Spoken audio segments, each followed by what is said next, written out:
Good evening, everyone. Thank you so much for joining us this evening for this very important conversation. And I would like to take this opportunity to welcome Isabelle. Thank you for your time today. Isabelle is Senior Environmental Designer with Atelier 10 in San Francisco. And I know you all might have already read the bio and been very impressed, which is why we're all here today. So I'm going to take this chance to hand it over to Isabelle. And again, everyone, I know there'll be a lot of questions along the way. Let's try to get them in our chat, and Isabelle will try to get to them after the slides are completed. So Isabelle, take it away. Thank you. Hi, everyone. Thank you for joining us, especially on this Tuesday evening after work. I'm really excited to talk about the CALGreen 2024 changes and how it's going to impact our projects. So I'll just give a quick introduction about myself and the perspective from which I'm coming at this. So I work at Atelier 10 as basically a sustainability consultant. So we're usually hired by either the architect or the developer to develop sustainability strategies on the project. And we cover a variety of topics. So this includes things like embodied carbon, which we're going to be talking about today, operational carbon, daylighting, healthy materials, water, other environmental design, benchmarking. And so my background is really in both architecture, engineering, and sustainability. And my work is at the intersection of those topics. And so the way I will be presenting this content is really from the perspective of a practitioner who does the types of analyses that are required by this new CALGreen code language, and as somebody who will be implementing this on projects. So I'm sure there will be questions about the specific implementation, like how are they going to check this, which I can try my best to answer, but I'm not part of the California Building Standards Commission. So those specific questions would be more for them, but I'm happy to talk about how we as practitioners can really do our best to meet these requirements and also use them to make our projects better. So the objectives for today are to really understand the new CALGreen requirements on embodied carbon. So what are they saying? What are they requiring us to do? Understanding how we can leverage each of the three pathways to reduce embodied carbon emissions on our projects. So not just trying to meet the letter of the law, but in addition to that, really try to leverage them to make an actual change. And then specifically understanding how whole building life cycle assessment can be used as a design tool to create better designs. So a little bit about the CALGreen language on embodied carbon. So this went into effect on July 1st, 2024. So that means that any projects permitted after that time will have to comply if they fall under this category of who the code applies to. So that is non-residential buildings over 100,000 square feet and schools over 50,000 square feet. And I'll go into that in a bit more detail on the next slide. And then there are really three compliance pathways. In this presentation, I will refer to them as reuse, performance, and prescriptive to keep it simple. In the code, they are called deconstruction and reuse of existing structures. So that's that reuse pathway. Life cycle assessment, so that's that performance pathway, and then product GWP compliance, that's that prescriptive pathway.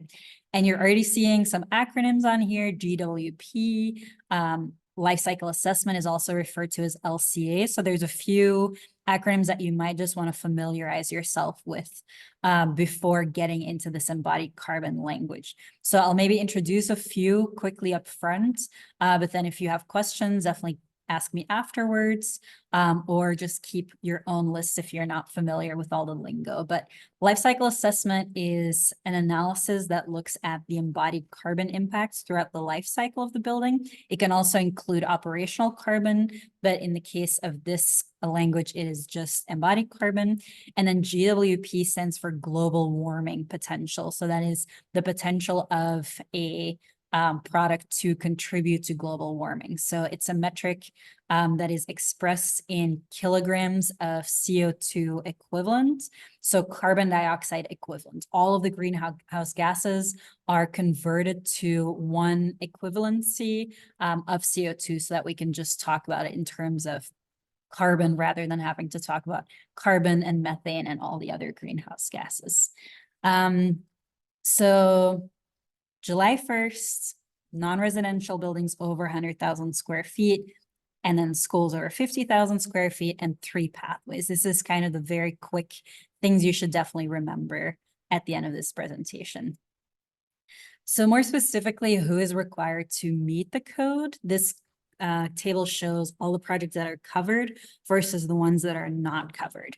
So covered are those non-residential projects larger than or equal to 100,000 square feet.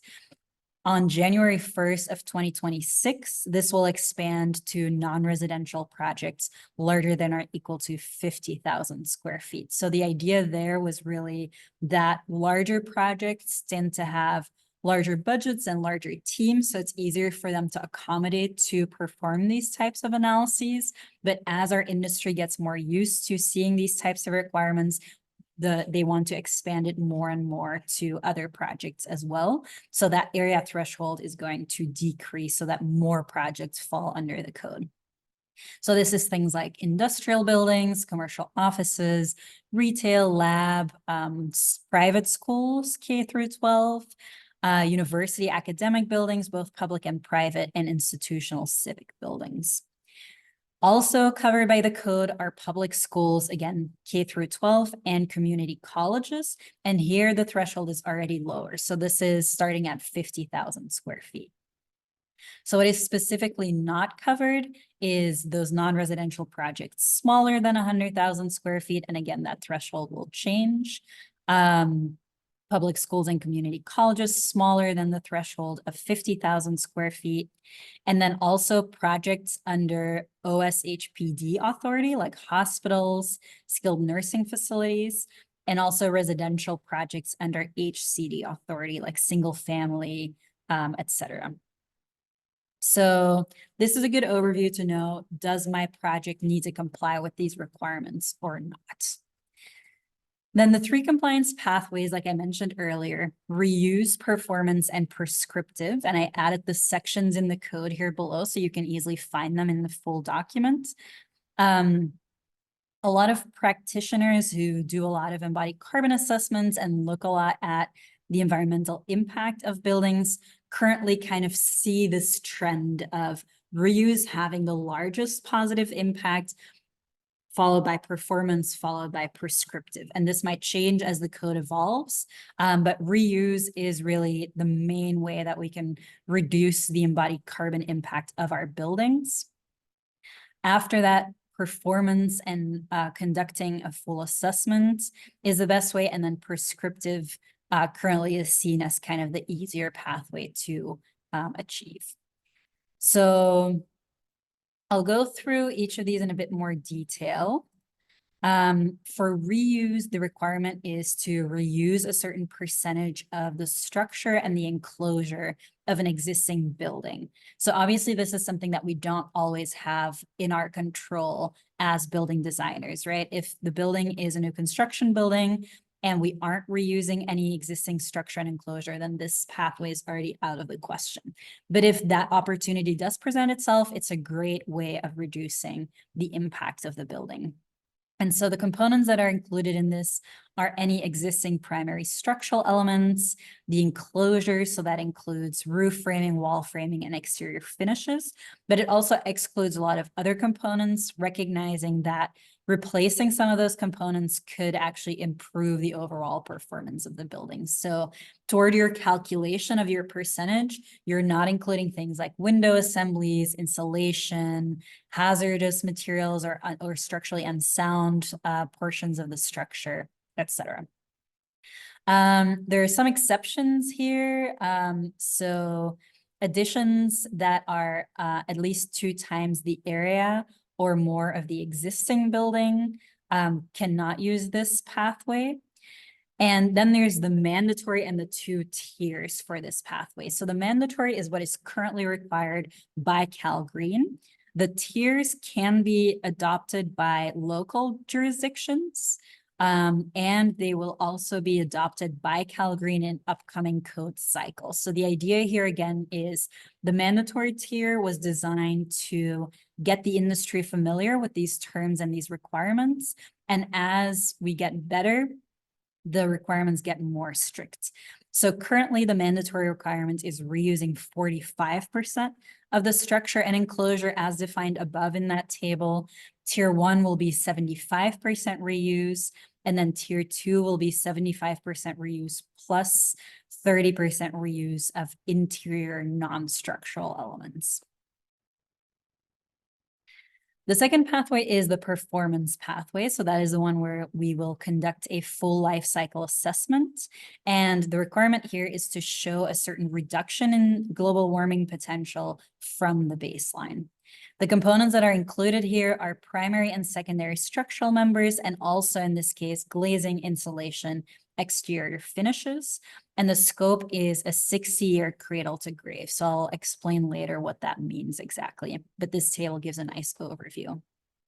No exceptions here, and the mandatory requirement right now is a 10% reduction in global warming potential. Tier 1 then increases that to 15%, and tier 2 increases that to 20%. And then finally, the prescriptive pathway or product GWP compliance requires to meet certain global warming potential threshold for the components listed below. So that is structural steel, rebar, flat glass, light and heavy duty mineral wool insulation, and ready mix concrete. So this is inspired by the Buy Clean California Act, where they looked at some of the materials that tend to be impactful for the overall embodied carbon of a building. Like steel tends to be a really big portion of the overall carbon, and trying to set limits to those. So not saying your overall building needs to meet a certain threshold or reduction, but looking at these specific materials and setting an absolute limit for those. Unlike Buy Clean California, CALGreen also includes ready mix concrete. So Buy Clean California did not include a threshold for concrete. CALGreen does include a threshold for ready mix concrete.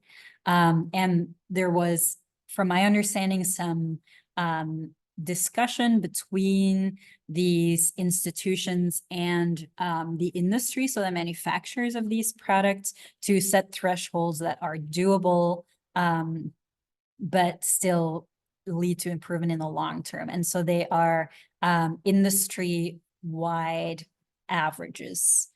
The exceptions here, or the special cases, are concrete mixes can use a weighted average for all mixes rather than using an individual limit for each specific mix. And so the mandatory requirement right now says that you need to meet 175% of the industry-wide EPD global warming potential limits. Another acronym here, EPD, stands for Environmental Product Declaration. So those are the documents that that show the global warming potential and other environmental impact indicators of materials. So the official documents that you're going to quote to show the global warming potential of your project. So the mandatory tier right now says if the industry-wide global warming potential limits are a certain number, then you, for your project, have to stay under 175% of that number. So it's allowing you to have a higher global warming potential than the industry average, again, to allow the industry to adapt and give sufficient options for products for now. So not just saying we have to do better than average, but it's up to 175% of that industry-wide value to make sure that there are enough options. Tier 1 then reduces that to 150%. So if this is that industry-wide limit, then we're now dropping down to 150% of that. And then once we're at tier 2, we will be at 100%. So tier 2 is saying you cannot have a product that has a global warming potential above that industry-wide value. So these are the three pathways. I really like this table because it gives a really quick overview of what is the requirement in one sentence, what are the components that are included, because as you can tell, they are different for each of the pathways. For reuse, you're excluding things that don't make sense to reuse, like insulation, or don't always make sense to reuse. For performance, you do want to include these big impactful elements like glazing and insulation. And for prescriptive, it's really a select set of materials. Some of the exceptions or special cases are good to be aware of. And then the mandatory requirements and the two tiers to understand what we need to do now and what we should be prepared for in the upcoming cycles. Another graphic that I like that I'm just including here as a reference, and I'll have the link on the very last slide, is this CALGreen embodied carbon flow chart, which helps you decide which of the pathways you can pursue for your project. So you saw on the previous slide, there's some exceptions. Not all buildings can take advantage of the building reuse pathway. So this is a really nice one, nice flow chart that shows, okay, given my project typology area and how much reuse opportunity there is, which are the compliance paths I can pursue, and then what are the compliance documents that I will need to submit. So super useful. I'll have the link on the last slide. So I want to dive a little bit deeper into each of the pathways, put some visuals to them too, because I know that table is a little bare, and then talk a little bit about what the actual strategies are that we could use and some successful case studies. And of course, these requirements went into effect on July 1st. So we don't have any projects yet that actually went through this whole process. The case studies rather are projects that were completed before this language was put into place, but that would have met the language if they were built and designed now. And the purpose of that is really to just talk through how we have implemented these strategies on previous projects, how we tend to do our calculations, and then also showing that even before this was a requirement, there were already projects that were doing it. So it's not like this is something completely new that we don't know how to do. There are projects that are already meeting these requirements and just didn't have to document them before. So let's start with reuse. As I said, I think the most impactful one, because all of the materials that are already present in that building, the embodied carbon of those materials is already locked in, right? Those carbon emissions happened decades ago. We can't reverse them anymore. They're already in there. And so the more of the energy that went into making that building that we can preserve, the better. The more of that building that we need to take apart and then demolish, need to spend more energy and more carbon emissions on creating new materials to put into the building, the more we are emitting again. So maximizing reuse is really impactful.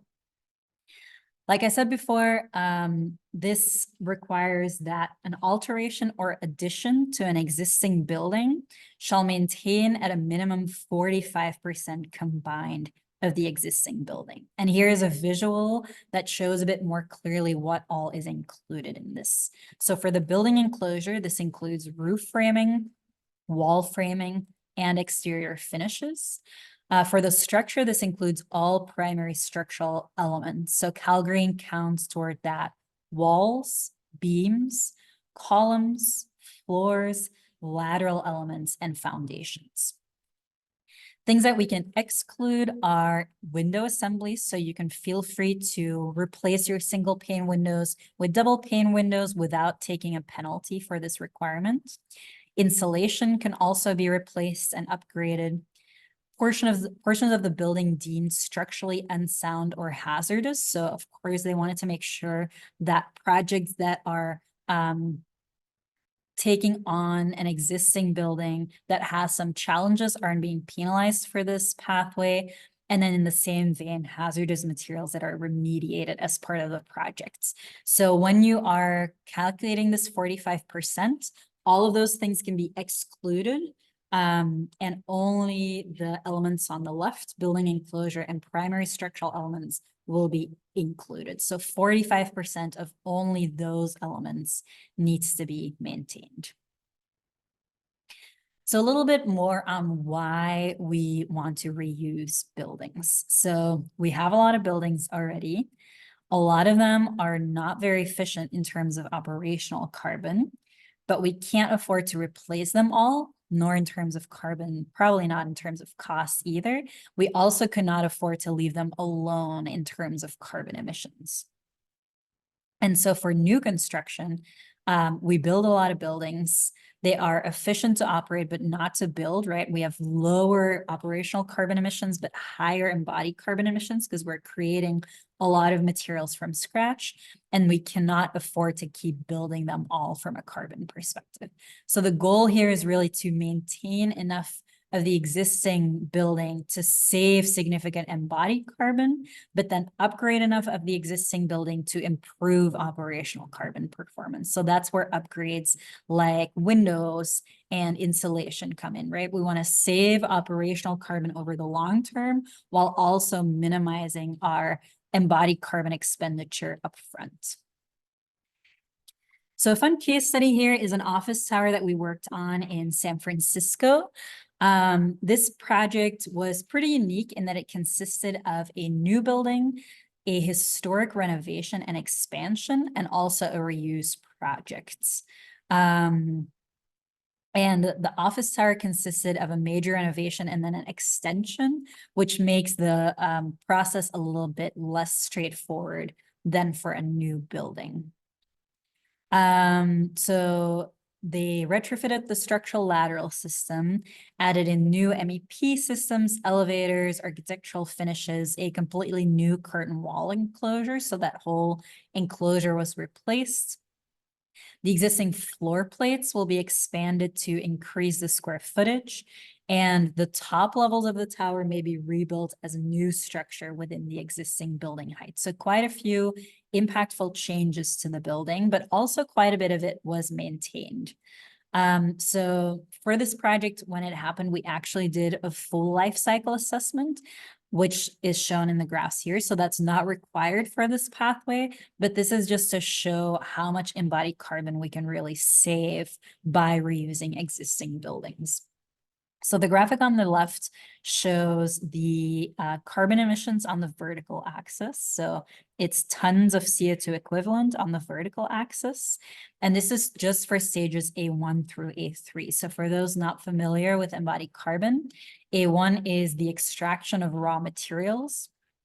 So that's the extraction of everything that's required to make the steel and the concrete and the other materials. A2 is the transportation of those materials to the manufacturing facility. And then A3 is the production of the product itself. So just what happens up until the production of the product. We see 3 bars. The left one is built new. So this is a hypothetical scenario that was calculated to show what would have been the emissions if the building was built new instead of reused. The second bar shows the renovated scenario, so what is actually happening. And then the third bar shows the renovated low GWP option. So that is looking at if we really optimize our materials, how low can we get? And then the different colors show the different components of the building. So we've got foundation in yellow, structure in red, enclosure in blue, orange shell interiors in green. And then we have a few hatched areas. So the point of that is there are some other components that we maybe cannot estimate upfront or that we cannot quantify exactly upfront and that don't need to be included necessarily for a life cycle assessment, but that we would like to estimate to get an idea of how much they make up of the total. And so what we see here is that for the left bar, the built new scenario, we've got quite a bit of emissions to build a new foundation, which makes sense for a large tower. The structure also leads to a large amount of emissions, a little bit less for the enclosure, and then quite a bit less for the interiors in green. And then the values on top add about maybe a third to that total bar. So just good to be aware of that, even though these aren't typically included in the scope of a life cycle assessment, they do contribute significantly to the overall emissions. So that's what a built new scenario would look like. If we then look at a renovated scenario, we see that that yellow bar completely disappears. And that makes sense because we are completely reusing the existing foundation. So there's no additional emissions associated with the foundation, no yellow bar. The red bar structure is also significantly smaller. There are still emissions associated with the structure. As I mentioned earlier, the structural lateral system was retrofitted. There were expanded floor plates, new top levels. So still quite a few emissions for structure, but less than if we would have built it from scratch. And then the other components or the other scopes are more or less the same. So the enclosure was completely replaced. So same amount of emissions if it was built new. The interiors also remain the same. And then things like the TI interiors, services, and contents also all remain the same, whether or not it's a new building or renovated building, because those elements were not reused as part of this project. And then finally, for the third bar, we see what if we use low GWP materials? This shrinks the bar even further. Most of the components are shrunk, especially the structure is shrunk quite a bit because we know that if we use low carbon concrete, we can significantly reduce structural emissions. So this just gives you an idea of just by, instead of building new, renovating this project, we saw a 42% reduction in emissions for these A1 through A3 life cycle modules.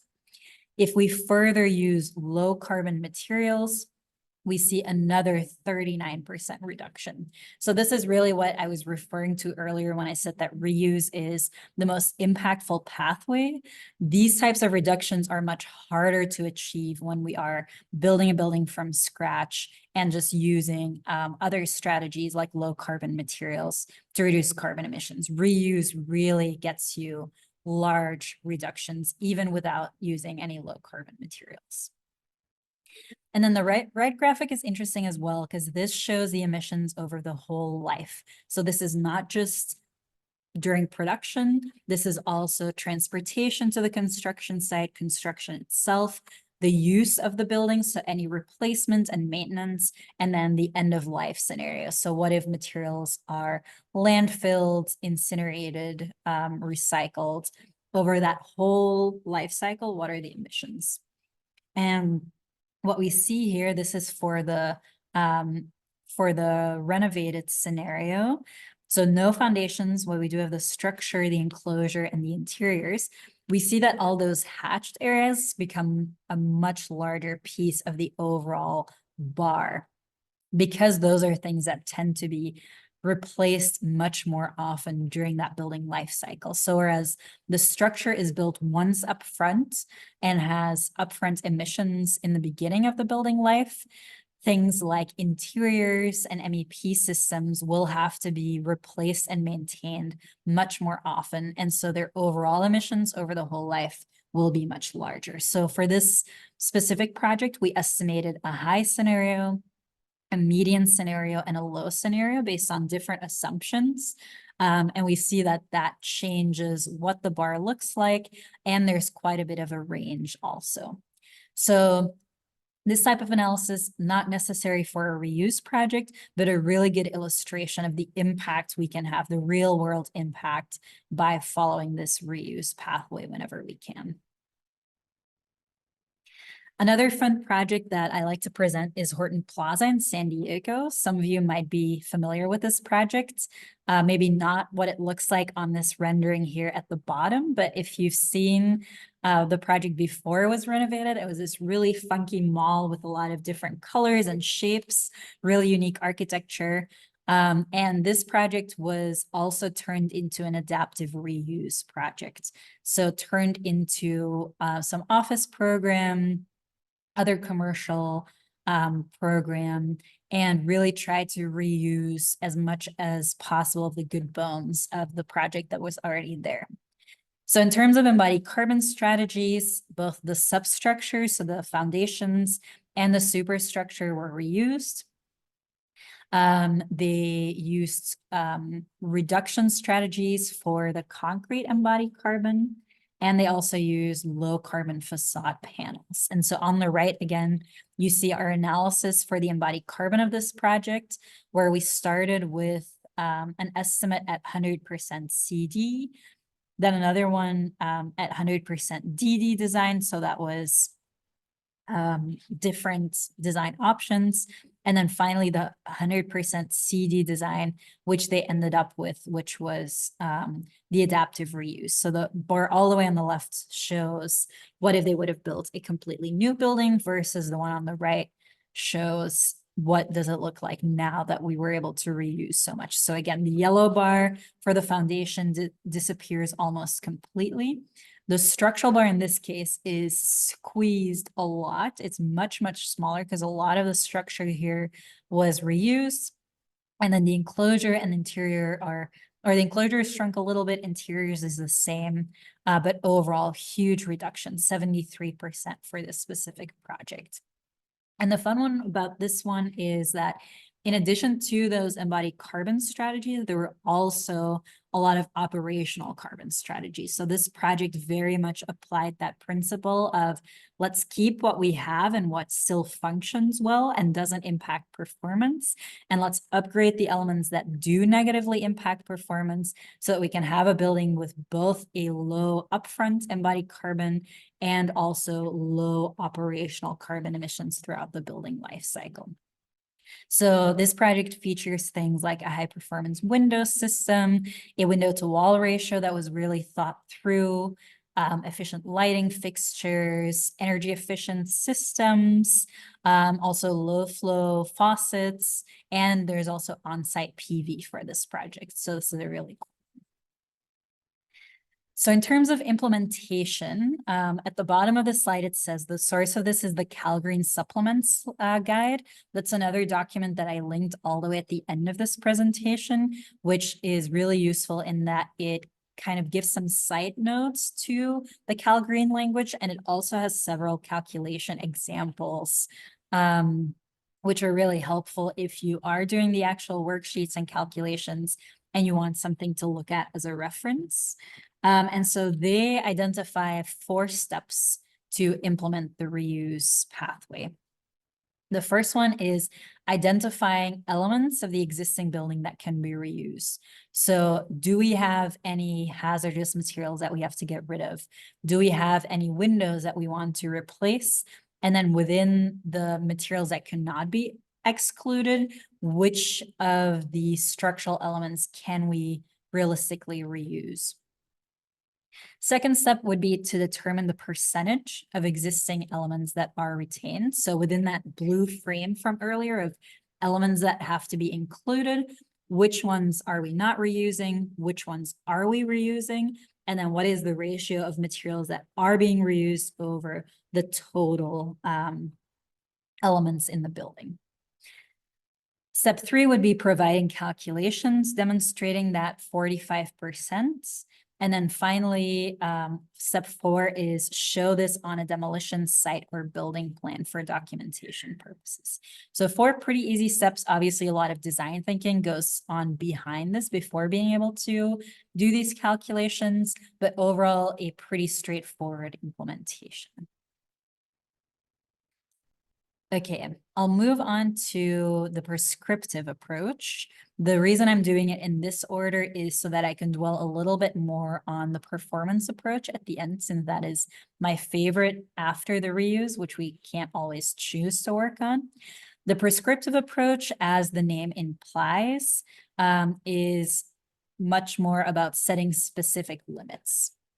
So the requirement here is that each product that is permanently installed and listed in this table shown below shall have a type 3 EPD, either product specific or factory specific. So again, this is an EPD is an environmental product declaration. The exact definition of that is it's a detailed and third-party verified report that measures the environmental impact of a specific product throughout its life cycle. And it is based on a life cycle assessment and adheres to certain standards. So there's ISO standards, EN standards that all apply to these EPDs. A type 3 EPD specifically is then further defined as having that third-party verification and having meeting certain standards in terms of data reporting. And then those products shall not exceed the maximum GWP values specified in this table. So the table's pretty long, but we can just pick out a single one. If we look at the first part of the table on the left, we see that for hot rolled structural steel sections, the maximum acceptable GWP value for unfabricated steel sections is 1.77. And then the unit of measurement is shown on the right. And this goes on for all the other products that this applies to. As you can see, for the concrete product categories, it is split up by PSI. So there's a different value for concrete up to 2,499 PSI, and then it's split up into different ranges. So the implementation of the prescriptive approach is a bit more expansive. The first step would be to find products that have these available type 3 EPDs. And as mentioned before, these EPDs should either be product specific or factory specific for all the products required to comply. For concrete only, industry-wide EPDs are an acceptable way to comply with these requirements. Once you have the type 3 EPDs, you can start comparing the values in that EPD with the GWP listed in the table and make sure that it meets the limit. And then, of course, you will want to specify products that are compliant with these GWP values. So it's not sufficient to just say, oh, I found a product that complies. You do really have to specify those products and make sure that they are actually used in the project. Step 4 then is to compile documentation that clearly indicates what materials have been evaluated, what the allowable limits for those materials are, and what the values are for the materials called out in the construction document. So basically, what is my material? What is the GWP? What GWP does it need to meet? And this roadmap is then going to help in verification during the plan check process. The compliance will be demonstrated in the following construction documents. It'll be calculations, the type 3 EPDs themselves, and then there's a worksheet called WS5, which needs to be signed by the design professional of record, so often the architects. And then the point of this is to really verify that those products are used in the constructed project. So with all of these different pathways and in general with embodied carbon analysis and strategies, we want to make sure that we really follow throughout construction administration to make sure that products aren't being swapped out last minute. Because if we say that we are meeting certain limits, that shouldn't be just on paper, that should also be in the actual project as constructed. And then the last step would be to provide updated EPDs for products used in construction to the owner at the close of construction. And the building official can technically require a third-party verification. So a little bit more involved than that first reuse pathway. You have a set of materials that need to comply. For each of these, you will have to get documentation and show that that documentation meets the thresholds. Okay, then moving on to my favorite one, the performance pathway. The requirement here is to conduct a whole building life cycle assessment and demonstrate a minimum 10% reduction in global warming potential as compared to a reference baseline building. So let's unpack this a little bit more. So whole building life cycle assessment, also abbreviated as WBLCA. This analysis needs to cover certain life cycle modules. In the case of CALGreen, that is cradle to grave, A1 through C4. So that's similar to what I had mentioned earlier. A1 is all the way in the beginning, the extraction of raw materials. For this analysis, we'll want to include that, transportation to the manufacturing facility, manufacturing itself, transportation to the construction site, the construction itself, everything that happens throughout the use. So that's use itself, repair, replacement, maintenance, refurbishment. And then at the end of life, those are the C modules, things like disposal, moving the products to the disposal facility, etc. The thing that is excluded here is the operating energy. So we're not including any operations in this analysis. Your LCA needs to meet certain ISO standards that are listed here. The reference study period needs to be 60 years. So that becomes relevant once you start looking at elements that are replaced. So let's think, for example, of a project where we say that the interiors, or let's say maybe the enclosure is going to be replaced after 30 years. This is where the study period starts to matter, because if you have a study period of 60 years, that means that your enclosure will have an impact all the way in the beginning at year 0, and again at year 30 when it is being replaced. The next time it is being replaced would be at year 60, so that falls outside of your analysis. On the other hand, if we would be looking at a 100-year life cycle, for example, in that case, the enclosure would contribute at year 0, again at year 30, again at year 60, and then again at year 90. So your impacts are going to look different. So it's important that we standardize the study period for all projects so that we're comparing apples to apples. And then the last requirement here is that biogenic carbon is either excluded or reported separately. So biogenic carbon is kind of a separate can of worms. I'm happy to get into it. There's also a lot of really good information online. Atelier Ten actually published a paper earlier this year about mass timber. It's called To Build or Not to Build with Wood. That is the question, which talks about some of the challenges and myths about wood and includes a discussion of biogenic carbon. But biogenic carbon basically refers to when we use certain materials, like for example, wood, when that wood was a tree before it was used in the building, that tree absorbed carbon by performing photosynthesis.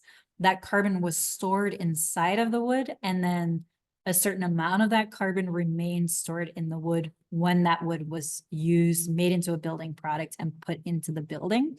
And biogenic carbon is taking credit for some of that carbon that's being stored in your building. So what this is basically saying is that if you are using such products, like for example, mass timber, then you can calculate that biogenic carbon impact, but you either have to exclude it from this number and exclude it from your 10% reduction, or you have to report it separately. So you can show your baseline, your proposed, which has at least a 10% reduction, and then separately what that would look like with biogenic carbon included. Okay, so several requirements related to whole building life cycle assessment.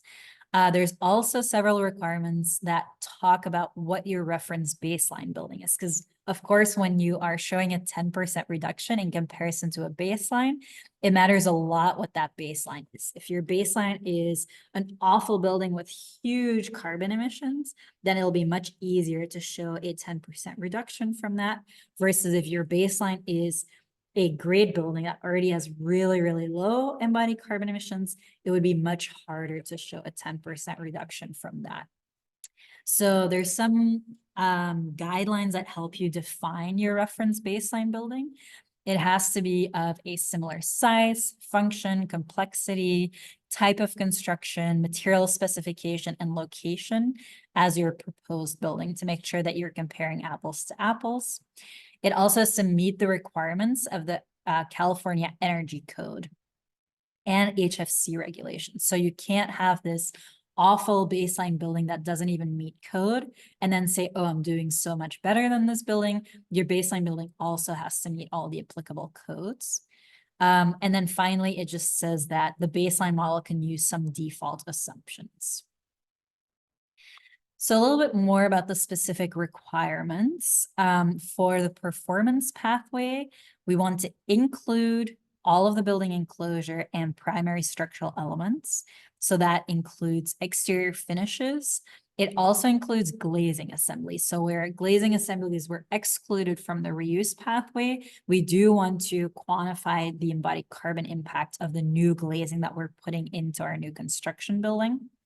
Insulation is also included. And then we again have roofs, walls, beams, columns, floors, and footings and foundations. For the performance pathway, there's not necessarily components that are excluded, but there are certain components that are optional. So these are things like interiors and MEP and site and landscaping and FF&E. So these are all things that we know have an impact, but can be slightly more difficult to quantify. So you can report them, but they don't need to be part of your analysis. There's a lot of different tools that you can use. I got this graphic. I actually did not make this graphic myself. This was made by one of the people on the AIA California Embodied Carbon Group, which has been advocating for this code language and then working on a lot of education around this code language. So the three main tools that are CALGreen compliant would be One-Click LCA, Tally, and Athena. There are also other tools, but these are really the three most common ones.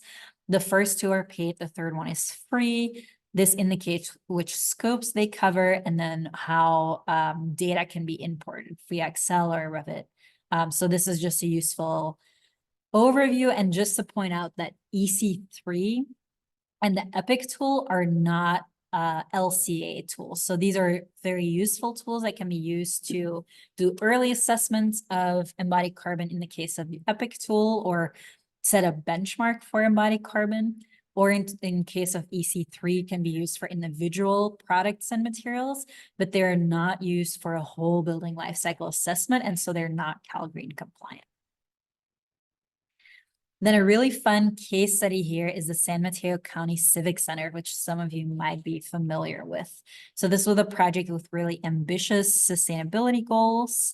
It is a project that is in an area that is vulnerable to climate change, like wildfire, drought, sea level rise.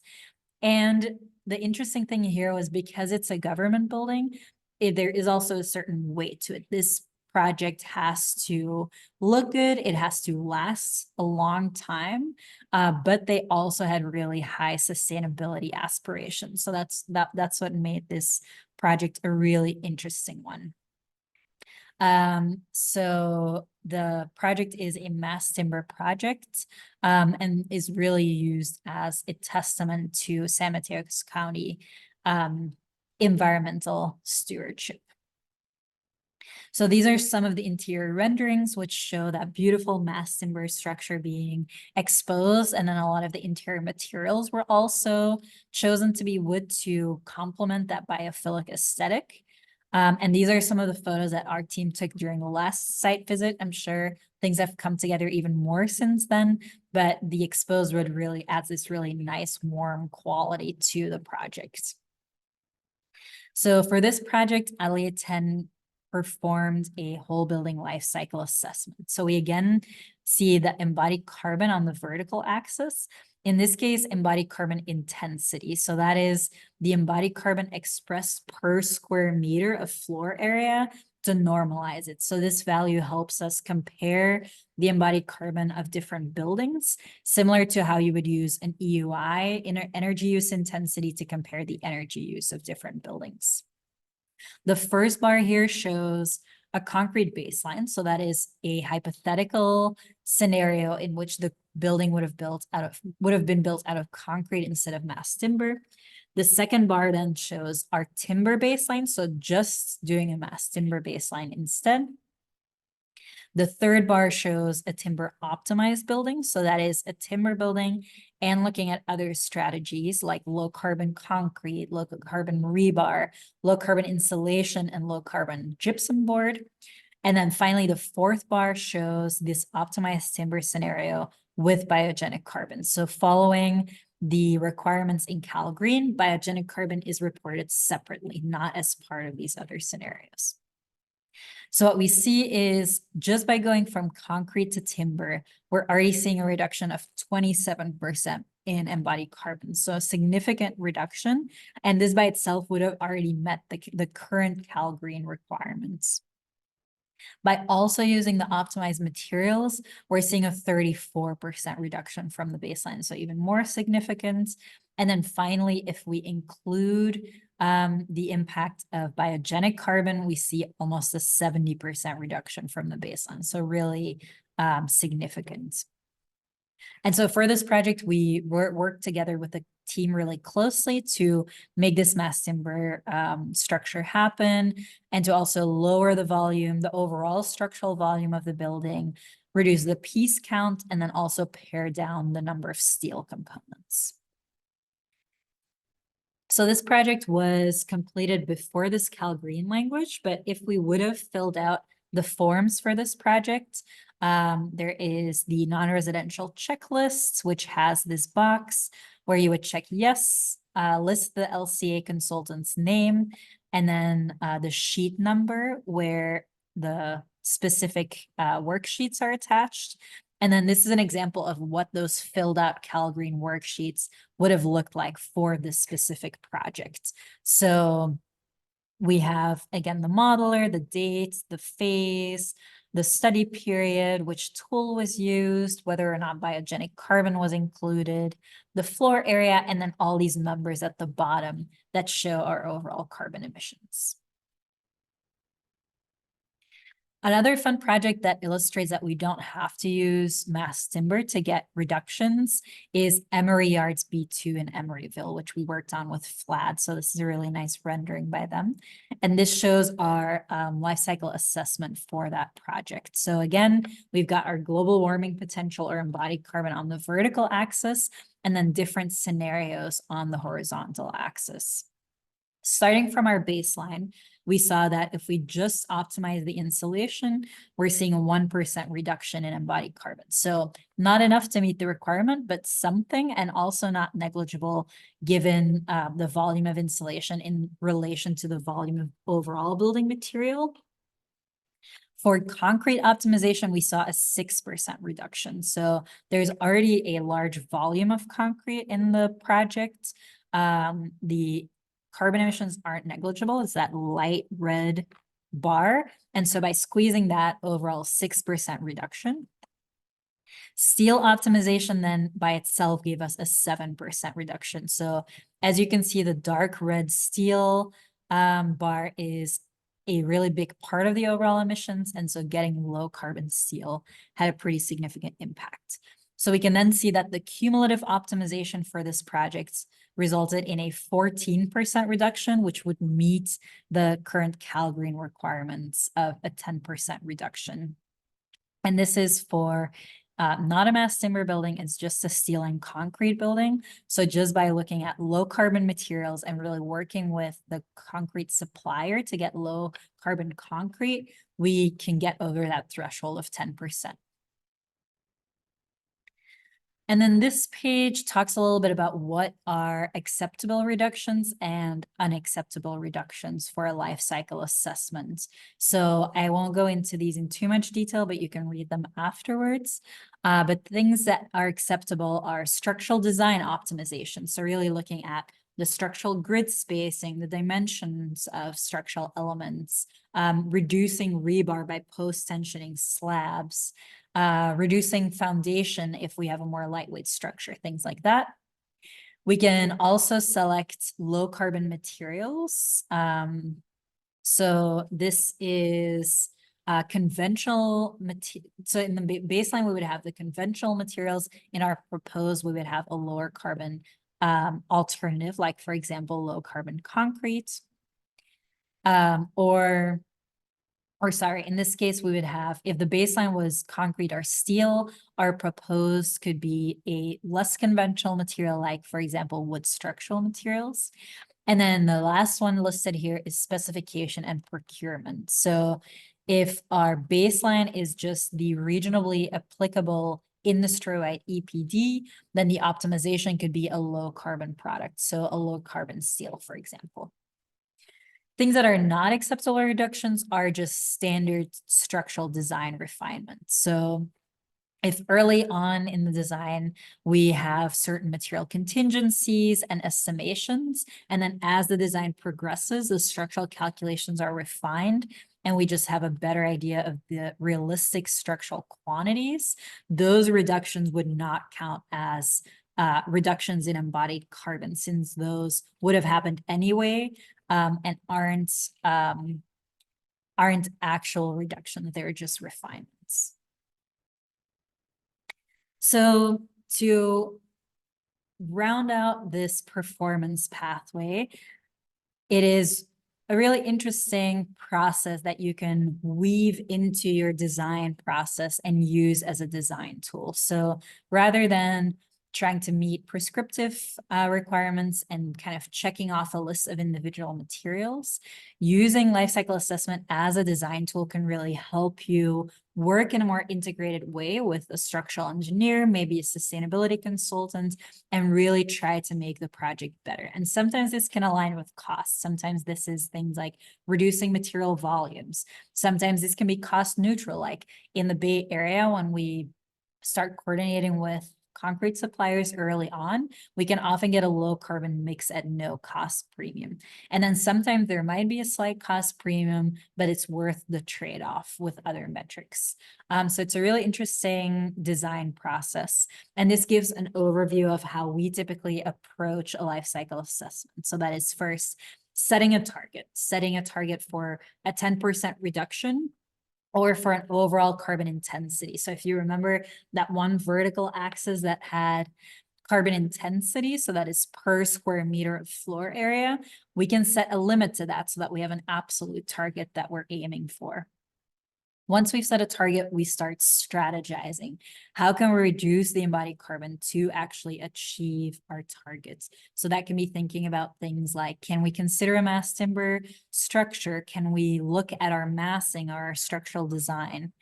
And then once we've formulated some strategies, we can start to specify and procure materials to implement these strategies. So if one of our strategies was low carbon concrete, we want to make sure that we're actually specifying and procuring that low carbon concrete and not just showing it in a graph, but not in our actual building. Then we will document the baseline in the proposed case to demonstrate that those targets were actually achieved toward the end of the design. And then, as I mentioned before, a really important step is the follow through. So following through with documentation for any certifications that the project is going for, reviewing submittals, providing support to the team during construction administration, potentially buying offsets for the project if it's going for zero carbon. So really from A to Z, following through, getting these strategies implemented, and then throughout there will be iterative calculations to test our strategies, to verify our savings, and then finally to document. So this was my presentation. I hope this was useful. It was kind of a combination of some drier content with just code requirements, code language, but then also some fun case studies that our company really enjoyed working on and getting the team to implement strategies to show really big reductions. And that can then be part of the sustainability story for the project. So I think overall the CALGreen language is a really positive force in getting the industry on board with reducing embodied carbon. As we move forward with this code, I'm sure the industry will get better at getting these reductions. And in the meantime, I hope a lot of us can push on projects to use the CALGreen language as a tool to really make our projects better rather than just using it as a checklist. So really use it as an integrated design tool to make meaningful improvements and actually reduce the real life carbon of our projects. So I added one more page with resources. So when this deck is distributed, feel free to go to these. Some of these were mentioned during the presentation, and then I'm happy to take any questions if there are any.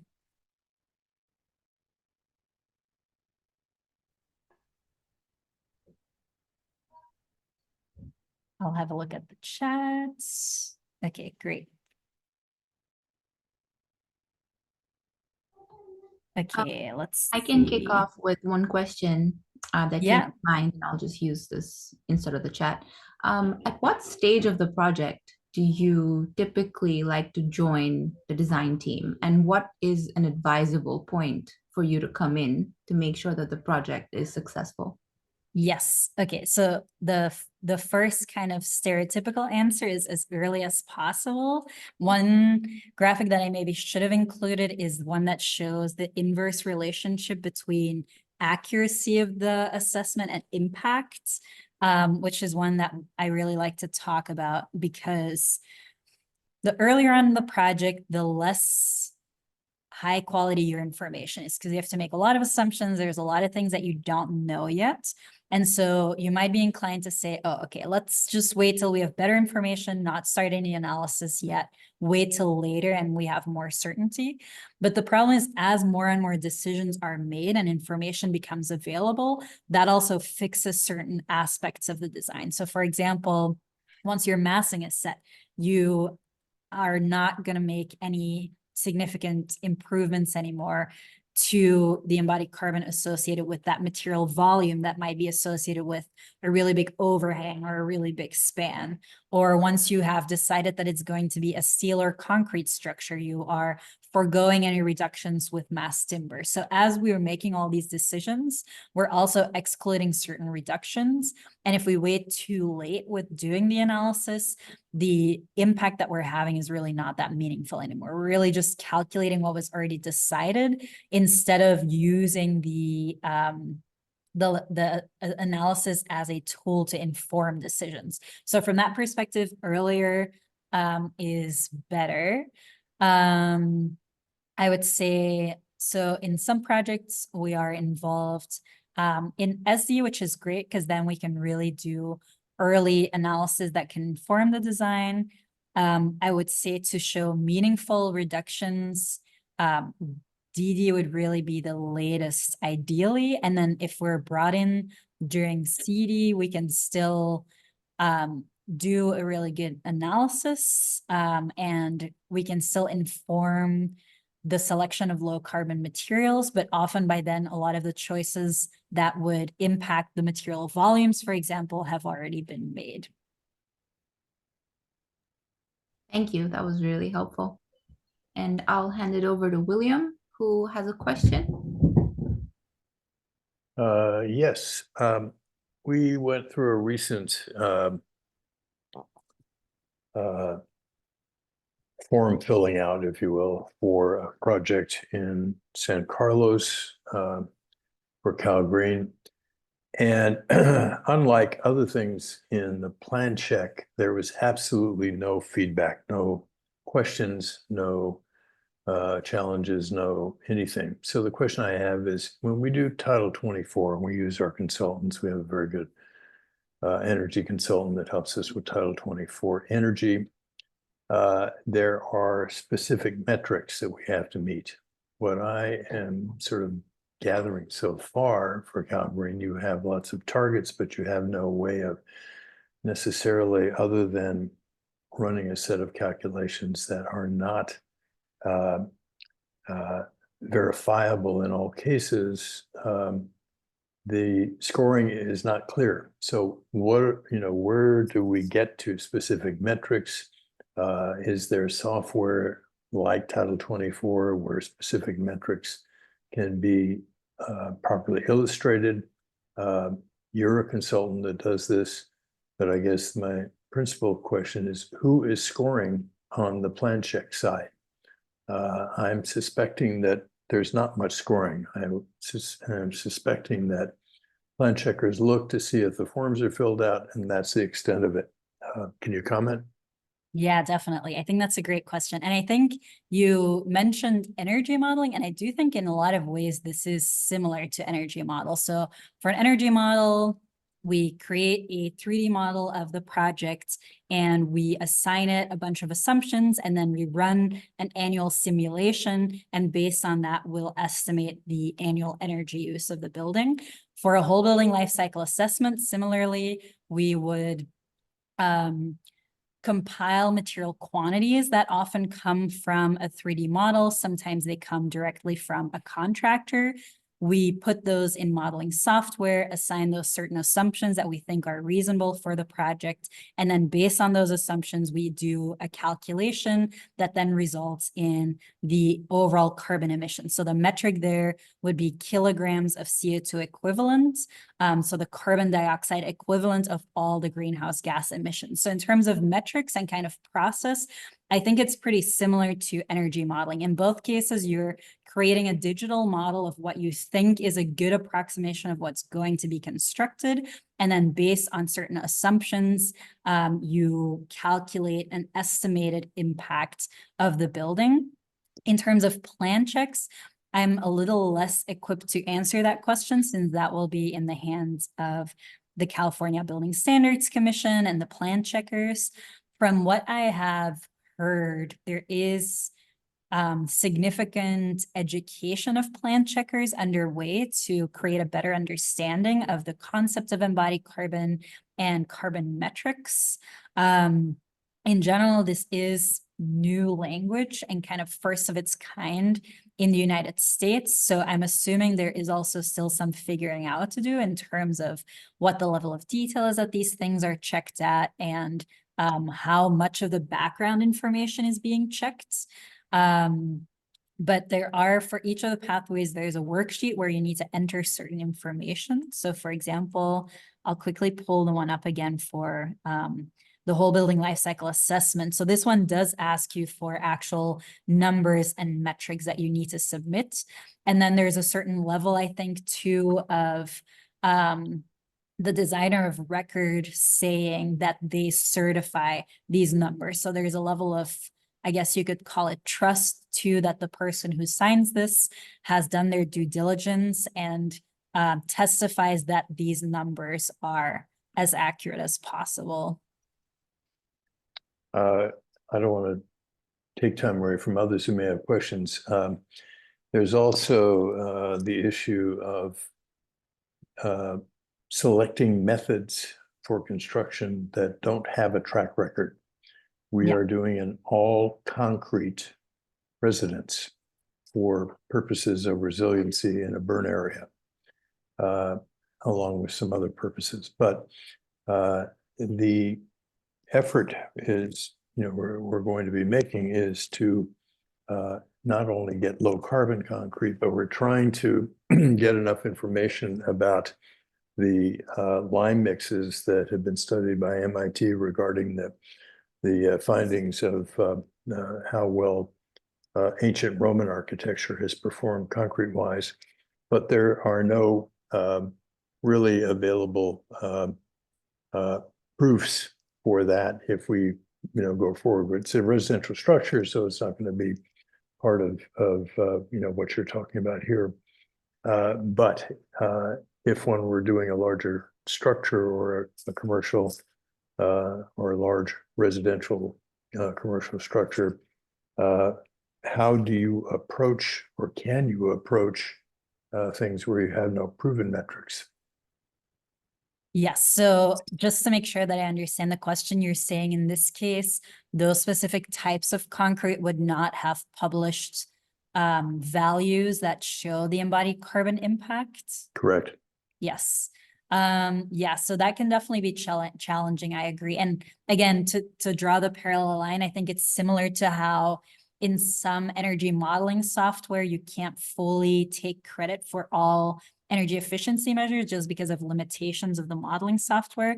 I think it can be similar with embodied carbon as well. So whenever we claim some type of reduction in an LCA, we would want a document that shows the embodied carbon of that lower carbon product to make sure. I think that the flip side of what you're saying of products of which we're pretty sure that they have a lower impact, but just maybe don't have the resources to create an EPD or other documentation.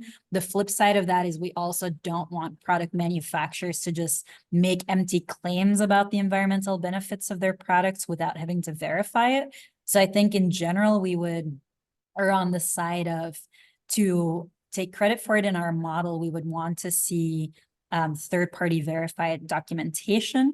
But in terms of talking about it with the client and trying to do the right thing, we can definitely also consider products that we know have a lower impact, but we might not be able to take into our model to show our 10% reduction. One more quick one. This study that your firm published about mass timber, to what degree do you take in depletion of the actual resource? States of California and state of Oregon, where a lot of the timber comes from, not so much the Southeast, have limitations on the amount of timber that can be felled. And at some point, if we build everything out of mass timber, we're not going to have any more timber to build with. So, I guess I would like to know how to get that study, and is it address that issue? Yes, great question. So I don't think I've linked this one in the back, but it's called "To Build or Not to Build with Wood? That is a Question." Maybe I can quickly Google it and put it in the chat in a minute. And so the idea behind that paper is exactly what you were mentioning. It is looking at all of the arguments against mass timber and addressing each of those. The goal was in a nuanced way, but still relatively concise. So I believe it's a 4-page paper, and it is a response by a paper that was published earlier this year by the World Resources Institute that questions some of the environmental benefits of mass timber. So it goes in exactly those types of questions. And to your specific question, the concise answer there is, it is correct that we cannot use we cannot use wood infinitely without replanting in a responsible way, but we are currently not at that point yet in North America that we are at risk of reducing our overall forest stock and carbon stock. So with the current rate of mass timber construction, we are not at that point yet, but sustainable forest management is a really important prerequisite to being able to take credit for any biogenic benefits of mass timber. So basically, you shouldn't claim that your timber is storing any carbon if you can't show through certificates or through data that overall, where that timber came from, there was significant replenishment of that forest and sustainable management so that there wasn't large uncontrolled wildfires and things like that. It's a great question. And yeah, the paper addresses a set of those types of questions of basically what are the conditions for mass timber to actually be a lower carbon and environmentally beneficial solution.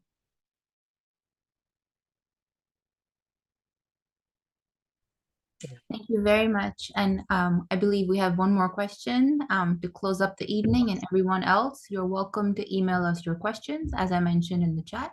So please take it away. Thank you, Isabel, for great presentation. So my question is, let's just say we have interior fit out projects where the structure and the other part is not playing much of the role. So we are working with interiors only. So is there any threshold for that, or how does this CALGreen requirement work for that?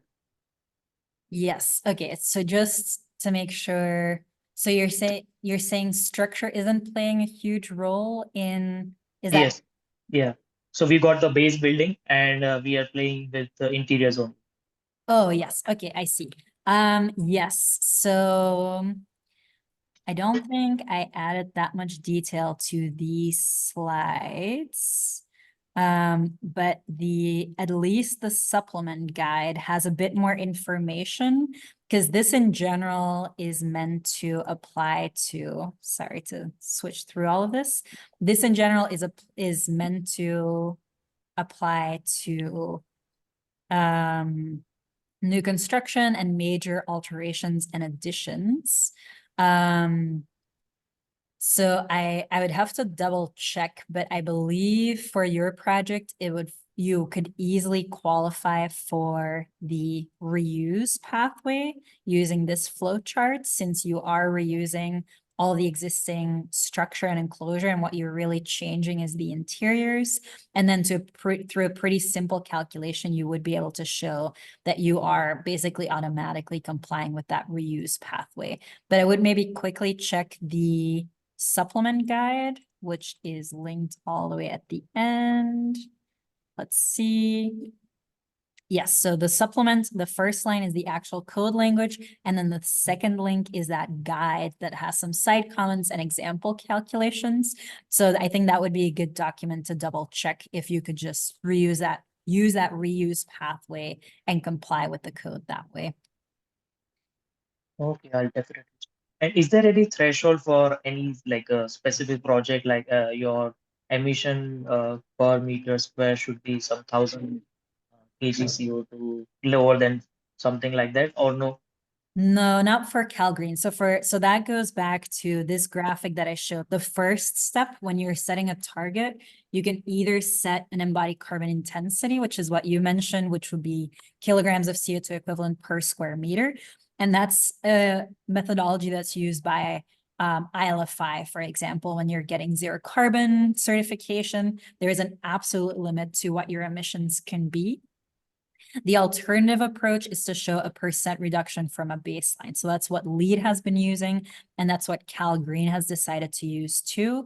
So that's purely modeling a baseline, modeling a proposed, and showing that there's a 10% reduction, but there's no absolute cap. So if your baseline is higher, your proposed can be higher, and if your baseline is lower, your proposed must be lower, but it's not setting an absolute target. Yeah, that's a great question.